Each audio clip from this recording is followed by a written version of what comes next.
Hi, everybody. It's Jordan here in the Hello. nest. I am live with best-selling author Aida Salazar and Sally from OwlCrate Jr. Sally, you came to hang out with me today. I'm so excited to be here. Thank you for including me, Jordan. Of course. We are here to talk to Aida about her amazing new book. Aida, it is called Calling the Moon, which is your edited anthology that includes 16 stories about period, menstruation, from BIPOC authors, and it's wonderful. And thank you so much for joining us today. Oh, it's my pleasure. I'm so happy to be here. Thank you for carving out time for a book that I feel is so important right now. It is very important right now, I think, for many reasons that people can guess at, and we're going to get to some of those. But for anybody who might not be familiar with you or your work, could you give us a little bit of an elevator pitch Of the book or my work? of you and Of yourself? me. Yeah. Okay. Sure. Well, I'm an author. I do write mostly for middle grades. I'm a poet, and so many of my contributions to children's literature so far have been either novels in verse or poetic picture books. And my first book, my debut, was called The Moon Within. It's this one here. Yes. Beautiful one. Yeah. And that was the first time in 50 years since Are You There, God? It's Me, Margaret, that menstruation was even mentioned in middle grade fiction. Well, not even mentioned, but centered. It was mentioned, but not centered in the way that it did in The Moon Within. And after The Moon Within, which is now unfortunately banned across the country, in different states. So thankfully, I was able to continue my career and write other books.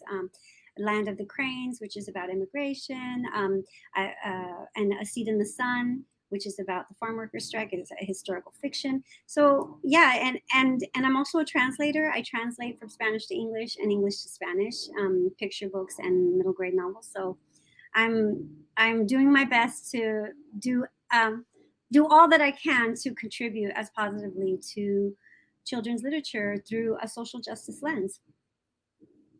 That's incredible. I think so. The fact that your debut came out in 2019 and you have that much that's come out since is remarkable to me, and that you've touched on so many different topics, and that it's all mostly within the middle grade space. I am very appreciative for it. Yeah, thank you. I was just telling somebody. It feels like once they open the door. I'm older. I'm 50 years old. So once they open the door, I was like, okay, I've got this story. And I've got this story. When you live enough, I guess you get ready. Yeah. We should also mention that despite the fact that this is unfortunately banned in way too many places, shouldn't be any, it's also a multi-award winner and well deserved. Yeah. Thank you. Yeah, and I should say that like my most recent endeavor is this one, Calling the Moon. I forgot to say. Okay, this way, Calling the Moon, and it's 16 period stories from Black, Indigenous people of color. Now, you wrote an article for the National Coalition Against Censorship about your book, The Moon Within. And you mentioned then, back in 2019, or I think it was 2019, might be 2021, that you had been challenged then and you had yet to speak to a classroom of students. Is that still the truth today? Have you managed to speak to any students? Very few. I think for The Moon Within, I've only been able to speak to maybe about 3 classrooms.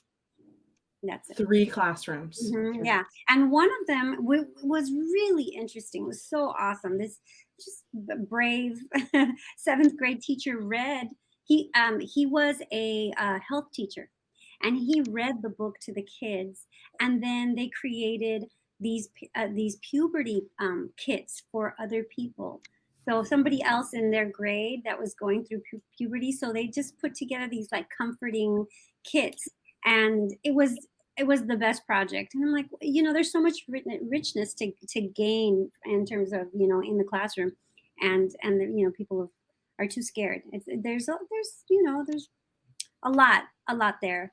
They're scared of upsetting parents. They're scared of losing their jobs.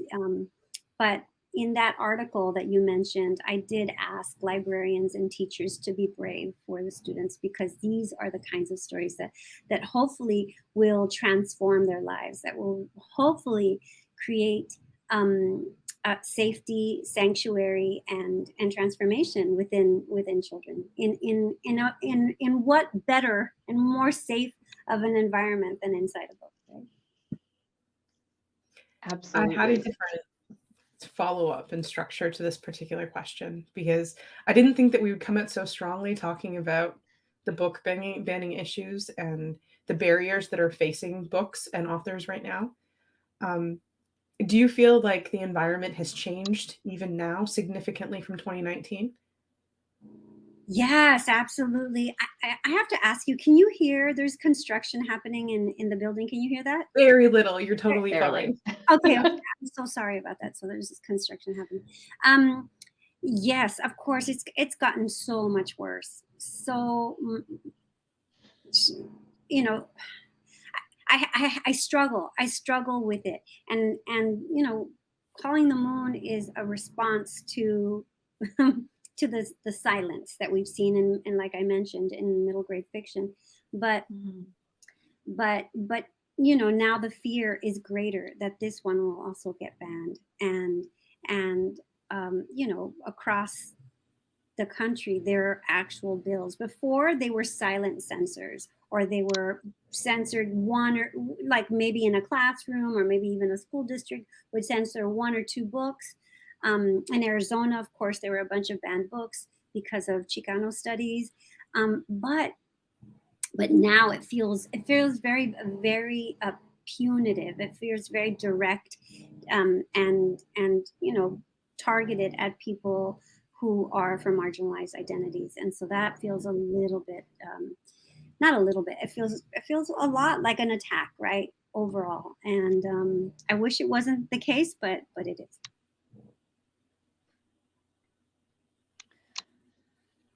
Thank goodness for online events, because they can't ban these. And we're in Canada anyways, so we're going to talk to you as much as we can. Aida, you're also the founder of Las Musas, which is the first collective of Latinx kid authors in US children's literature, which is very exciting. Can you tell us a bit more about that initiative, and maybe give us a few recommendations of middle grade or Y author, Latinx middle grade or Y authors we should be reading? Oh, wow. Yeah. Well, so Las Musas is such an exciting project, and it's really kind of grown beyond anything that we really imagined. We thought it would be just like, 20 debuts a year, maybe, if that, because it was created out of, again, this absence, the silence, and this pitting of the one Latina writer against the other Latina writer. And they would say, like, a publisher would say, well, we've already have our Latina author on our list, so therefore your story, it's, your space has already been taken. Right. And so when I saw that there were several people who were missing, who were also debuting the same year as I was, I just reached out to them on Twitter and said, hey, I want to start something, a collective that would help one another. And they all happen to be Latina. So they said, you know what, we want it to be Latina. So the group decided that it would be only Latina. And it's very interesting, right? Like, we don't include men and in the project because of patriarchy, right? We still have this problem where even among the Latina community, you have the men who are privileged and get paid more than women overall. And I mean, and not to even mention what trans or gender expansive people get within that the pay scales and whatnot, and publicity support and whatnot. And we wanted to show that we are really kind of stronger together. So Las Musas came about, and it's been just marvelous. So I'm really excited.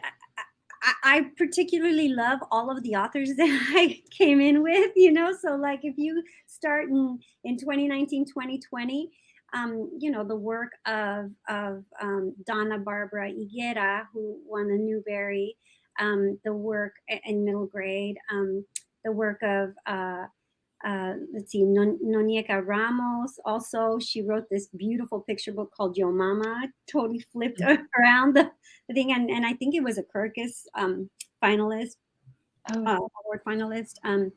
Let's see, Mia Garcia, who wrote the Resolutions, this wonderful novel about 4 kids who decide to make resolutions for New Year's Eve and how it all kind of falls apart or happens or whatnot.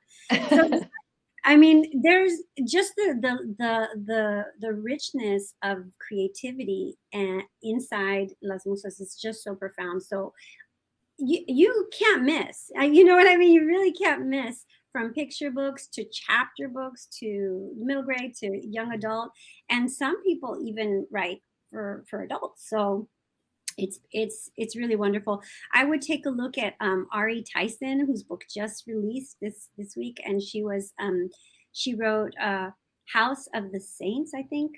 Ari Tyson, spelled Aritison, and that book sold at auction for 6 figures. I mean, it's told in multiple perspectives and prose and poetry, and so it's this innovative book. I have yet to. I have a copy, but because it just came out, but I've yet to read it. But that just sounds promising. I'm like, yeah, I'll read that. Why not?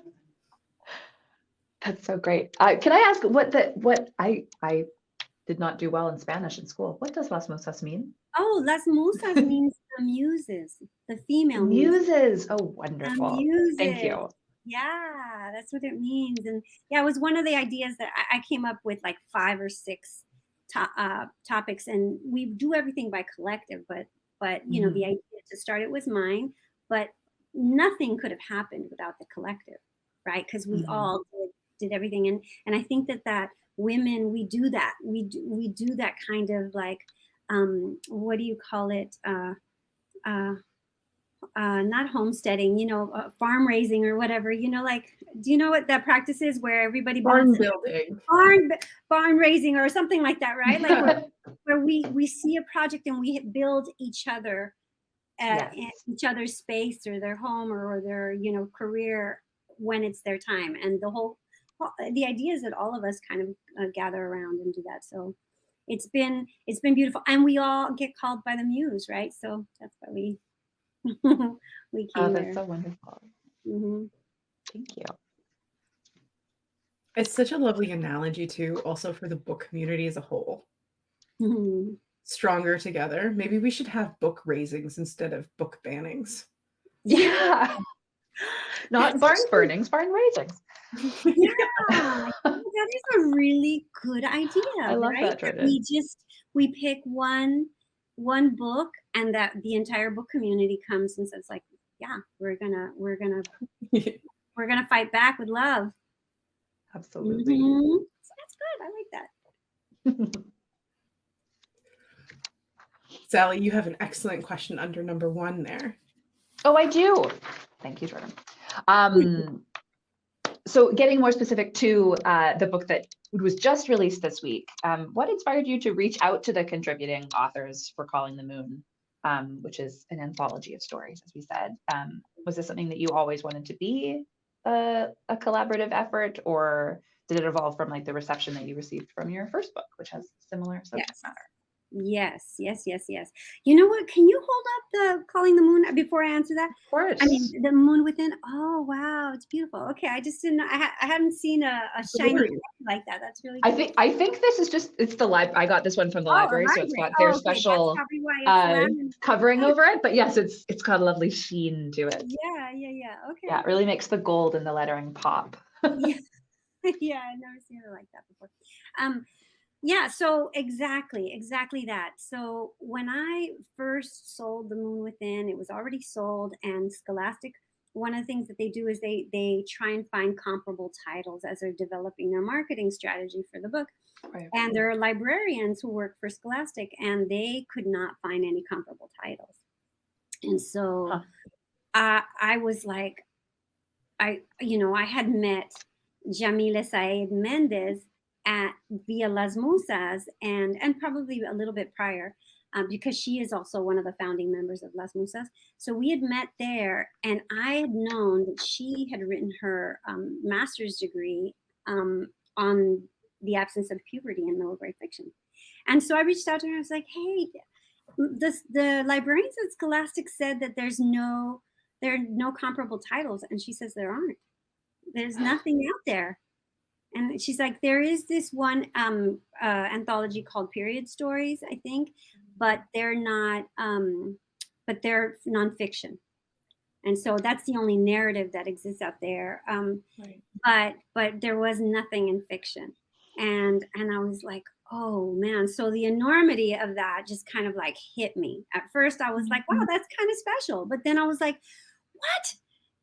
This should not be special. Like, really? Like, I thought it was very shocking. So I discovered that I was the first woman of color to ever write about censure menstruation, and only second to Judy Blume in writing about it in middle grade fiction, right? Like hello, and when you're talking about middle grade fiction, you're thinking that's like one of the most transformative moments of a menstruator's life. Like, how is that not like the plot point in every middle grade book, right? That has a menstruator. So anyway, so that was it. And so the Moon Within released, but it just didn't sit with me. I'm an activist at heart and in practice, and I said, we need to create more spaces.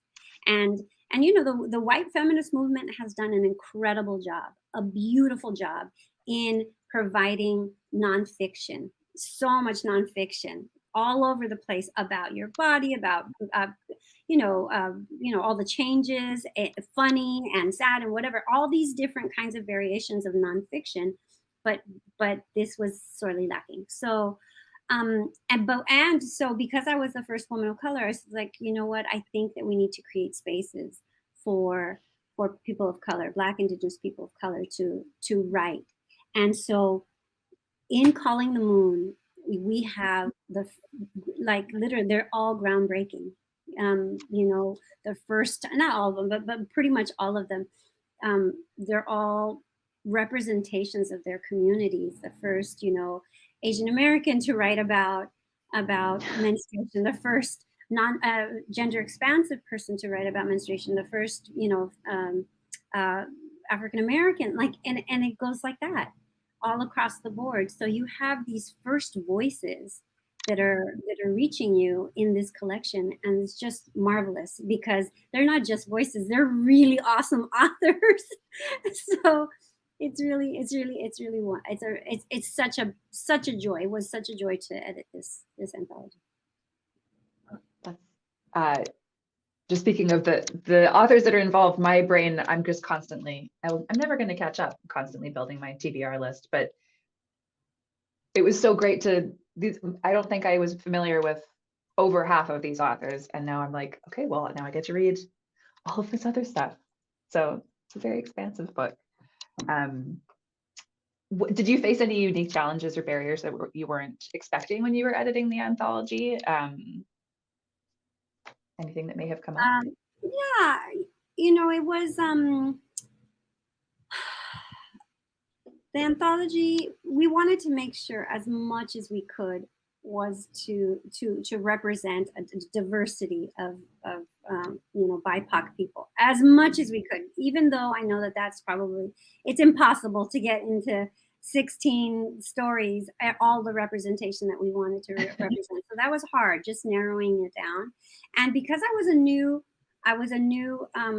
anthologist, I originally wrote this proposal on my own, and then I was a new author, and I was like, well, I don't know what I'm doing. And so that's why I originally asked Jamile to be a contributor. I just asked the women in Las Musas who were middle grade contemporary authors thinking, well, that's who I know, right? And then a few other authors, actually, I had to ask Leah Henderson and Nikki Grimes, who I'd met at other spaces. But then I said, like, I don't know, I don't know what I'm doing. So she came and joined me as co-editor to help me kind of round out. And she was the perfect person because she was passionate about menstruation as well. So together we kind of like figured out what the best strategies were, and that was hard. Like who's missing, which voice could kind of like represent this community right now. And for instance, like Susan Mwadi, she is somebody who is a new writer, but I wanted an Arab person in there, and we didn't have any Arab representation. And also when The Moon Within was published, the New York Times critiqued it, and they said, or reviewed it, and in there they critiqued, they said, well, there's a gender expansive friend in the story, and they said, well, Aida would have really been breaking ground if she had written from the perspective of this gender expansive child. And so I think what they really missed was this idea that A, that was not my story to tell, and B, that this being the first woman of color to write about menstruation is groundbreaking in and of itself.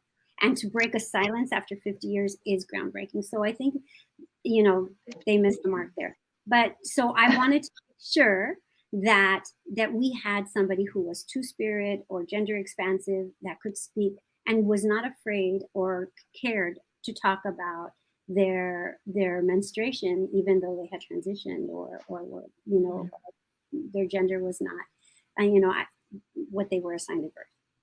And so that was like not necessarily a challenge, but it was like a conviction, like this has to happen, And so that is the first time in middle grade fiction that we've ever read a gender expansive person write about their menstruation. And you buy the book just on that alone. That alone. Absolutely. So it's funny that you say that, because I am a gender expansive person, and the story is actually a poem in the book. It's written in prose, and it's called Shiloh, the Gender Creamsicle by Mason J. And if I had this when I was 11 years old at Casa Loma, and I've told Sally the story, when I first started menstruating in public and a stranger had to save me, I think that I would have had a healthier image of myself at a young age. I would have had the tools. I would have had the words to express myself. So yeah, I 100% agree with you. That's and I'm very grateful that it was written from the perspective of somebody who is non-binary or gender expansive. Yes, absolutely. I mean, yeah. I mean, there's so much to be said about that, and the fact that it is written in verse, like you look at it, it's a short story in verse, and so there's a specialness to that I think is that from a poet, being a poet and writing in verse, I really connected to that character's voice and just loved how close and intimate you could get with poetry. Yeah, it was extremely powerful, and I sent it to all my trans friends. Oh my God, I'd love to hear that. Thank you. I did. I sent it as like a message that said, "Come heal with me." Oh my God, I love that. Because I'm gonna spoil the end of this, and I hope that that's okay, because this is, and I sent it to Sally as well. The end of this poem, after the character has gone through their menstrual cycle and they've come out the other side, they say, "Although I'm not a girl, like many people with moon times, this body is mine, and I will let it rest every time it needs to, the same way the sun sets at Ocean Beach every evening." And I was like, hey, it's me, I'm valid. Like, it was incredible. Oh, so absolutely. So I have to say, now that we're all crying. Yeah, I'm like, I met Mason at a conference, just as I had finished writing The Moon Within, and because there was a gender expansive child as a best friend, I needed a sensitivity reader. And so they were a sensitivity reader on The Moon Within. And so we connected on that level, and they understood, and they were just totally perfect, the perfect collaborator. They were. That Yeah. story will sit with me forever. Yeah, you definitely fell in love with Shiloh in the short number of pages you were with them. It was a really, really wonderful story. Oh, I've lost my train of thought. That's The okay. I tears have a have question. go for it. So speaking of my terrible experience at Casa Loma in Toronto, myself, like many readers, as you'd expect, have some cringe, uncomfortable experiences with menstruation, as are some of the stories. How important is it to you to convey, along with the rest of the writers in this anthology, to young people who menstruate that they're not alone in not having a not so beautiful period story? So how do we convey, repeat the question? How do we repeat the How question? important is it to you to convey to young people who menstruate that they're not alone in having a not so beautiful period story? A Oh, little bit like the lake story, the which is a lake, funny one at the or end. the thing about menstruation, like in my story, the child gets like racked with pain. Like it was like Yeah. it was totally different from what she had expected. Because it does there is this kind of mystery, mystique around it sometimes, depending on where you're at, but it could be romanticized, and it becomes like a thing, right? And then when you don't have that kind of experience, it could be very crushing. And so it was really important. It was really important for me to, like with the Moon Within was meant to rewrite a narrative, right? And I think that this is the same kind of work that this is doing, is that rewrite a narrative that it's that our periods are dirty, or to be shamed, or secret, or mystical, even, like these kind of abstract things, but just to kind of bring it down to, like, this is what real people feel and experience when they menstruate. And it's an attempt to heal, right? So many of us adults who because of that negative narrative have had to carry these kinds of wounds, like you have, Jordan, right? Like these wounds for forever. When I was touring the Moon Within, I have had so many conversations with older women or menstruators who had had the worst experience because they were just in the dark.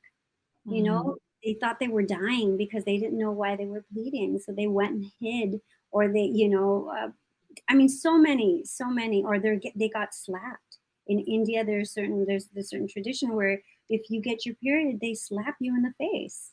Goodness.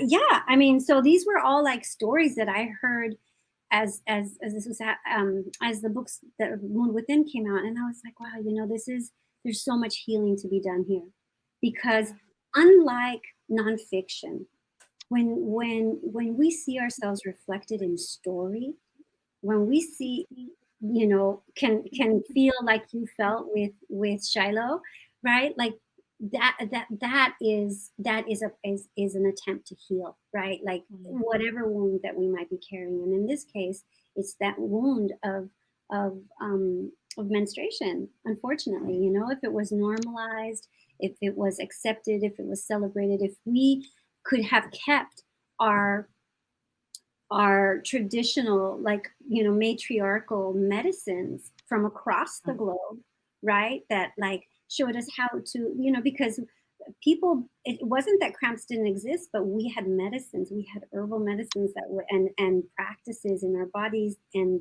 not as much toxicity in the air and the food, etc., so that they weren't that dysregular. And so all of that is kind of like, like, just speaking these stories, yes, there's that hope that these are going to heal. Yeah. I think that was something that really stuck out to like Jordan and I were speaking about it earlier this week in your story, about the mother's like hands-on healing, that was so, it was mind-boggling. And what I really loved about it was that it was you made it clear that the extreme pain isn't like a thing to just be like, oh well, you have your period, you're going to be in pain for the week. It's like, no, it shouldn't be this much. And just this very like non-traditional way to deal with it was striking. Yeah, Can you that's actually speak a little bit more about that? I really loved the you know mother's what's so role. funny about that is that our editor Melanie Cordova, she's published this about her condition, but she has a condition where she has incredibly painful periods, right? And I want to say it's PCOS, but I could be wrong.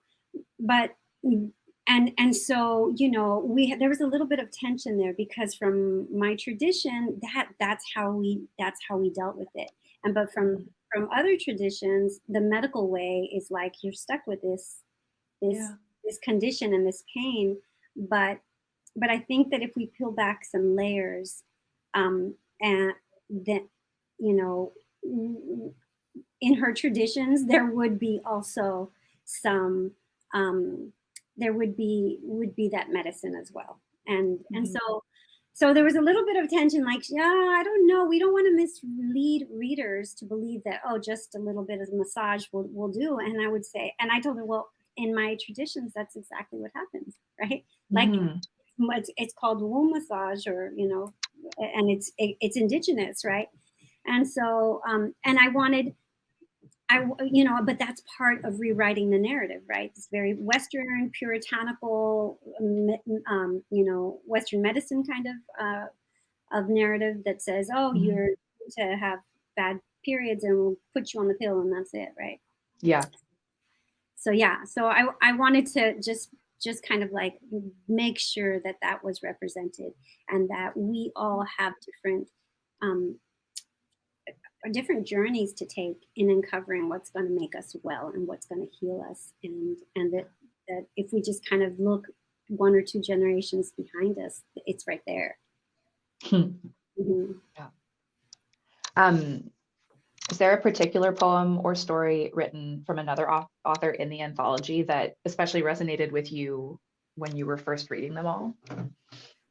Well, Shiloh's, of course. I mean, it was so important to me. Who else? Let me think.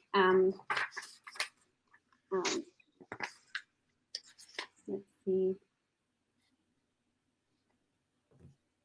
I really loved Thicker Than Water by Hilda Eunice Burgos.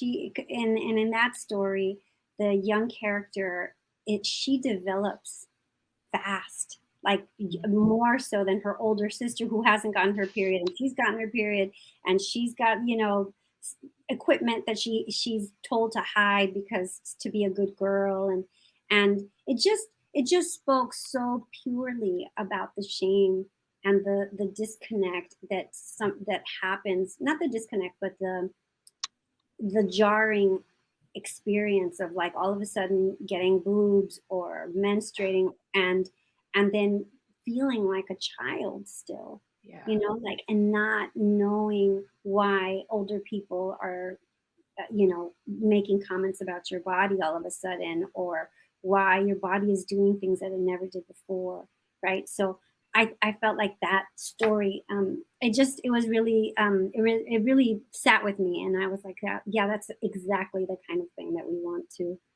I want readers to say, oh, okay, if I've developed boobs in 5th grade, that's going to be okay, and I can question it, like, and the fact that her older sister gets her period later than her, and they think something's wrong with her, but it actually wasn't. It's right on time. So that was, I mean, all of them.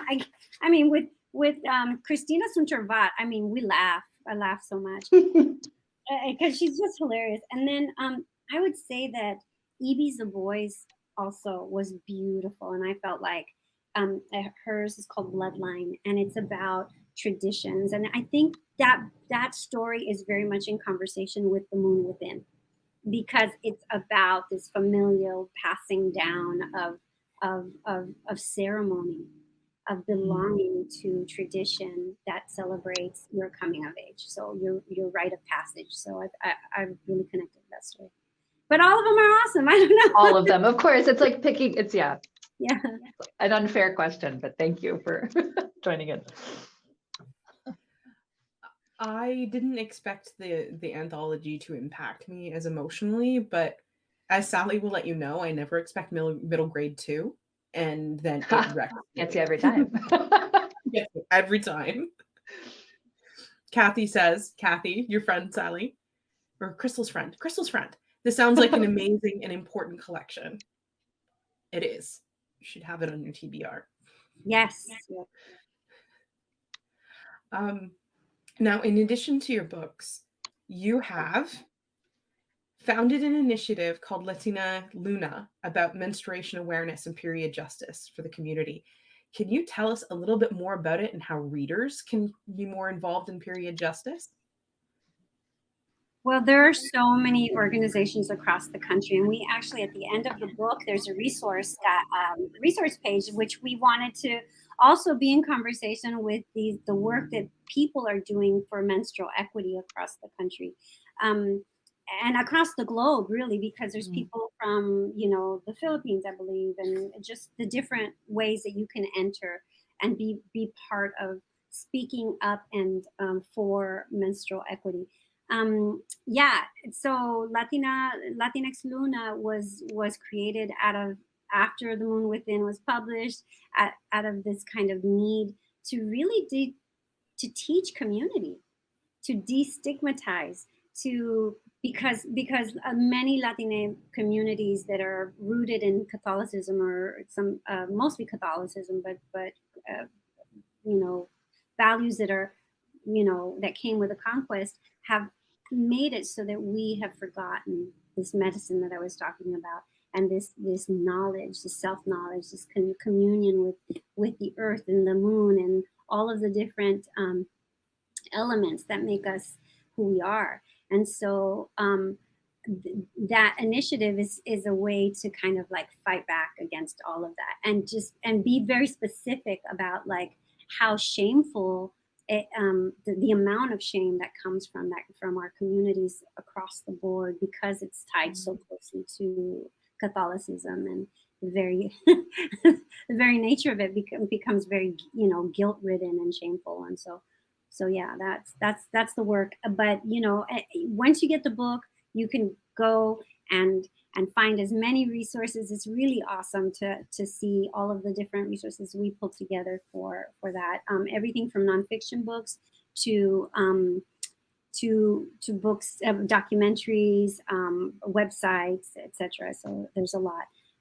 But one of the most powerful in the United States is called Period the Movement.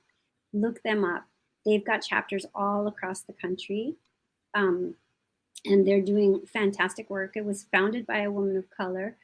She's no longer there, but the work continues. And they have, during the pandemic, they were doing wonderful things online. But there's and one of the things they do is they provide period products to people who can't access them, and that's really awesome.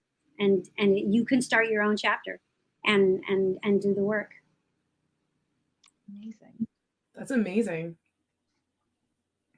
I was going to say, I read recently that we are something like 200 years behind in terms of medicine because of the silencing from patriarchy towards midwives and women who were identified as healers. 200 years behind in medicine. 200 years. Yeah, if not more, in the Americas, certainly like 500 years, where, because the moment that you erase people through genocide, or through, burning their books, or by criminalizing their traditions, their native traditions that are considered pagan, you're like, that so much is lost. So yeah, Oops, sorry, I accidentally did that. I'm so sorry. Can you hear all the noise? It's okay. We can hear you. But We're talking. It's totally fine. I can't believe that this is happening right now. I wasn't having room, of course. But yeah, no. So like all of when all of that is erased, we've had to kind of we're having to claw our way back to wholeness. And I don't know if it'll ever be complete, right? Because once, like they say, when an elder dies, a whole library dies with them. But I think that that's true with all of the indigenous wisdom that got eradicated. And in Europe, even, like if you think about the traditions in Europe, when patriarchy took over, it was like the same, right? It did the same kind of erasure. Cultural and ancestral, medicinal, etc., kind of erasure. And so, yeah, I would say it's probably more like 500 or 600 years, at least. Or when when did patriarchy take over? We could go back to the right. Let's go back to Sheena Lagig, right? And then that's when things were more imbalanced. So. Yeah. I do wonder that, humans are so resilient. Humans are so able to transcend things, if we find the right medicine, if we take the right journey. And this book, these writings are part of it. The activism that they have to do on the ground and against even these bills. Like, I don't know if you guys heard about this Florida. Oh yeah. That is not allowing children younger than 6th grade to speak or learn about menstruation. I know so many people who got their period before the 6th grade. That is. I know, but you know what? So this is what I think. I think that speaking about menstruation is a reproductive justice issue, because all of these lawmakers who are making these stupid laws have no idea how the body works and how menstruators, or when they might get their period. Like they are, and the fact that it's something that they can't speak about. Every single human comes from a menstruator, period. It's like all of us. It behooves every single person to know that we came from this process of menstruation. And so it's part of the reproductive cycle, right? Like you can't ignore that. And so this ignorance that we see in these lawmakers, mostly cis men who have no idea how, a menstruator's body works, is part of the problem. And so when we're talking about abortion, or we're talking about reproductive justice, we have to be able to talk about the reproductive process, and that includes menstruation. So that's my political punching.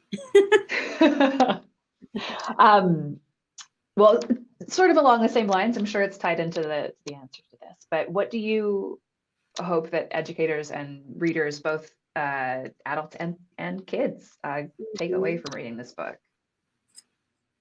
Oh, there's so many lessons in each one of them, but mostly I want this book to be a balm.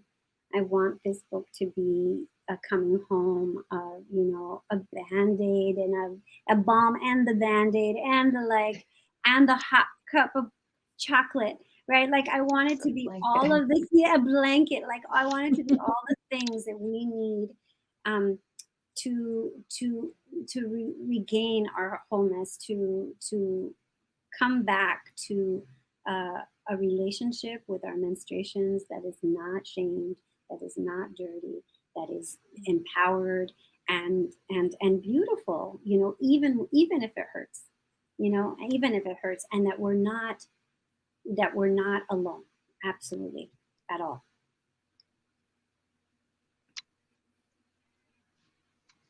That's wonderful. Perfect. Perfect. Now, to put on your boxing gloves, Okay. do you have any other anthologies or stories like Calling the Moon planned where you place the needs of young people over the vocal minority? Yeah. Yes, actually. Um, so people will say that these anthologies or my book, The Moon Within, is for girls or maybe a gender expansive menstruator, right? That's as much as that they will say. And as you know, I believe the absolute opposite is true. Mhm. So I'm gonna play. I'm gonna play that game, and I've played that game. I've written a book from a boy's perspective about puberty, and and he's a cis boy, um, and and because I think, and of course it includes a menstruation story within it. He falls in love, and the girl that breaks that he his girlfriend breaks his heart. She leaves him for another boy, but then that boy that she goes with, a new boy, is kind of a terror and bullies her and kind of forces her. And so this boy's like, yeah, he's like goes really toxic. Instead of becoming an ally, he goes toxic. So this is about how to um, how to be a good ally, how to learn how to let go of toxicity, and how not to turn it against hate against women or girls, because I think it's a huge problem. Part of Yeah. part of this patriarchal narrative that disregards girls, and also of which boys are a victim, because Bell Hooks says this, right? She says boys are victims of patriarchy because they're not allowed to feel. They don't know Yeah. how to deal with their emotions, and so they grow up to be these incredibly insensitive people who are toxic. And the violence that we see against women and gender expansive folks comes from that inability, from that wound that they have from patriarchy, that they just continue to perpetuate. And so to me, it's all part of the same conversation, right? This inability for us to speak about these natural processes, and for boys to have like an understanding, or non-menstruators to have an understanding of what they're they're menstruating, others will feel or whatever. So it's part of it. And so yeah, I'm like, I'm not done. I'm not done with Good. talking about this. Yeah, because I want boys to grow up to be caring, empathetic, beautiful human beings that we deserve. The world deserves it. They deserve to be allowed to be that. But they're not given that space, and they don't turn out to be that space. And it worries me. It worries me every single time I see, all kinds of predatory behaviors against mostly women and trans folks. So those are my boxing gloves. Are we good? I do like that it's a mic drop book for you, though. Oh, Well, you haven't written from the perspective of a boy. All right. yeah, Hold my tea. yeah. No, I say that one's my book about boners, toxic. No, wait, no, it's boners, nocturnal emissions, and toxic masculinity. So I remember love that. I remember in the early days of OwlCrate Jr., this is a few years ago now, talking to a mom in the middle grade community who had, I think her son was 12 or 13 at the time. And in the same way that you were saying, Are You There, God, It's Me, Margaret, which was written 50 years ago, was the only thing until this incredible anthology. At least we have that.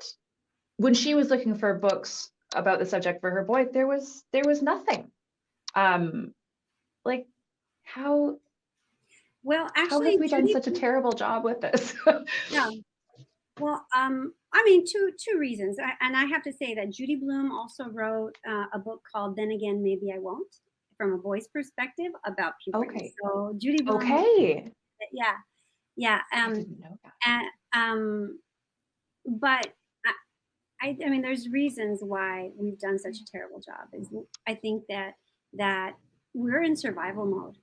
Anybody who is a woman or a trans person or gender expansive person is in survival mode against patriarchy, and so we're just trying to survive, and we can, and if you're a mother of a boy, as this boy, uh, or even a transgender boy, like talking about masculinity, it becomes so foreign because masculinity is the very thing is trying to destroy us, right? And so how do you speak about that, right? And so because we're in survival mode, we're just trying to heal ourselves, not kind of looking at the bigger pictures. The philosophers and theorists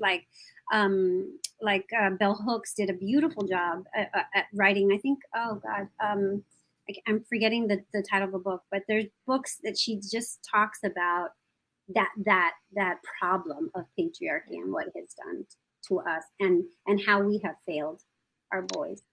And so but I think the tide is changing, and in Ultraviolet, the one that's coming up, there are communities, circles of boys and men who help usher them in through these rites of passages. And I think rites of passages are one of the things that are kind of coming back up, and we have to work hard as communities across the globe to usher our young people into these into adulthood with tenderness and care and with some level of compassion for the other. So I'm not giving up hope. I mean, this is the reason why I write, right? Like, I want to provide maps and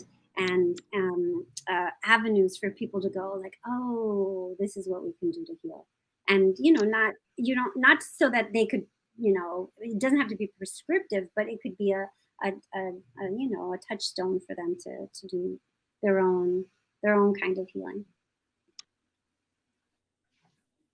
That's amazing. When can we expect Ultraviolet? Spring 2024, 1 year. Right. Yeah, I'm editing it right now, so I'm supposed to be done by May. Excellent. And it's going to be middle grade as well? It's middle grade. Also in verse.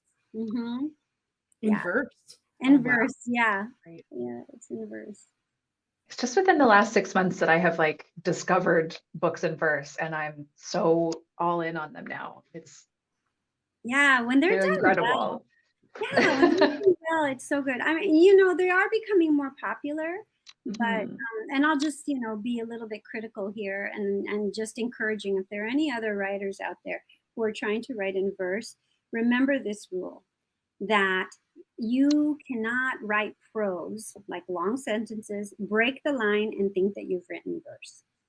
Verse is which, because I think what's happened, a lot of what's being published out there is that's where we're seeing some, and I won't mention who, but we have to remember that, like, when you're writing verse, you're writing poetry, and there are all these beautiful tools and metaphor and imagery and figurative language and like white space and all these gorgeous tools that we have as poets that make these stories really kind of like what you saw in Shiloh, right? Shiloh did wonderful things with poetic tools, all these images that they conjured.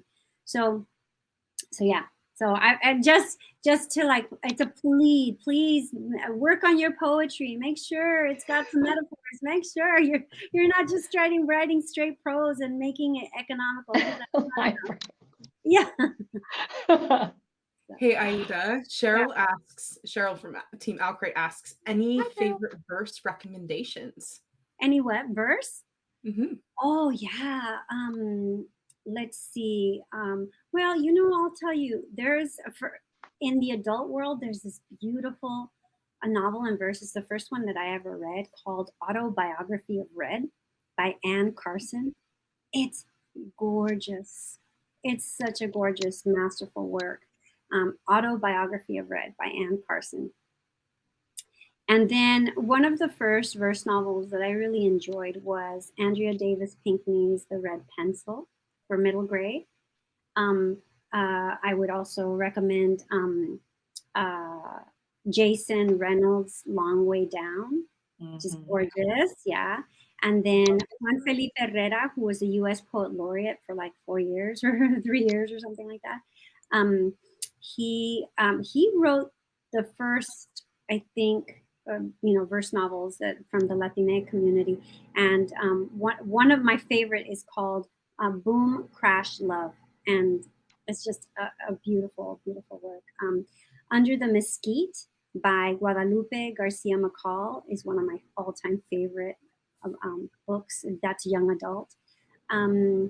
As Ibi Zoboi wrote Punching the Air with Youssef, I'm forgetting his last name. Yeah. And so, yeah, there's so many really good authors out there. Jotting all those down as we were talking. I'm excited to find them all. Zoe has said, I have to leave, folks. This was lovely. Would love for Aida to come back. Great news. Aida's coming back to hang out with me this June. We are going to be co-hosting, perhaps with Sally. Sally's interested. An amazing middle grade panel. And I'm hoping to gather some Words and Whimsy favorites, maybe some OwlCrate junior authors together. And I'm hoping to do a panel for middle grade for marginalized identities. Ooh, nice. Very, very nice. So fun. And Aida, thank you so much for joining us today. Oh, it's been a pleasure. I'm so sorry about this construction. I had no idea this was going to happen, but I really, really appreciate being here and sharing with this community of book lovers. Thank you. Thank you. Of course. I have to let everybody know, because I always forget, that our next author chat is going to be on April 2nd, 2023 at 8 p.m. Eastern Standard Time. And I will be chatting live with sci-fi author extraordinaire Scott Rankin about his highly anticipated dark upper YA, A Door in the Dark. Because we've needed some good magical reads. And if you want to rewatch this amazing chat with Aida or any chat with any of our authors, please check out the past author chats and live stream folders here in the Nest, or you can catch a number of them on OwlCrate's YouTube channel. I hope everybody has a wonderful evening, afternoon, morning, wherever you are. Have a great time, guys. Bye. Thank you. Aida.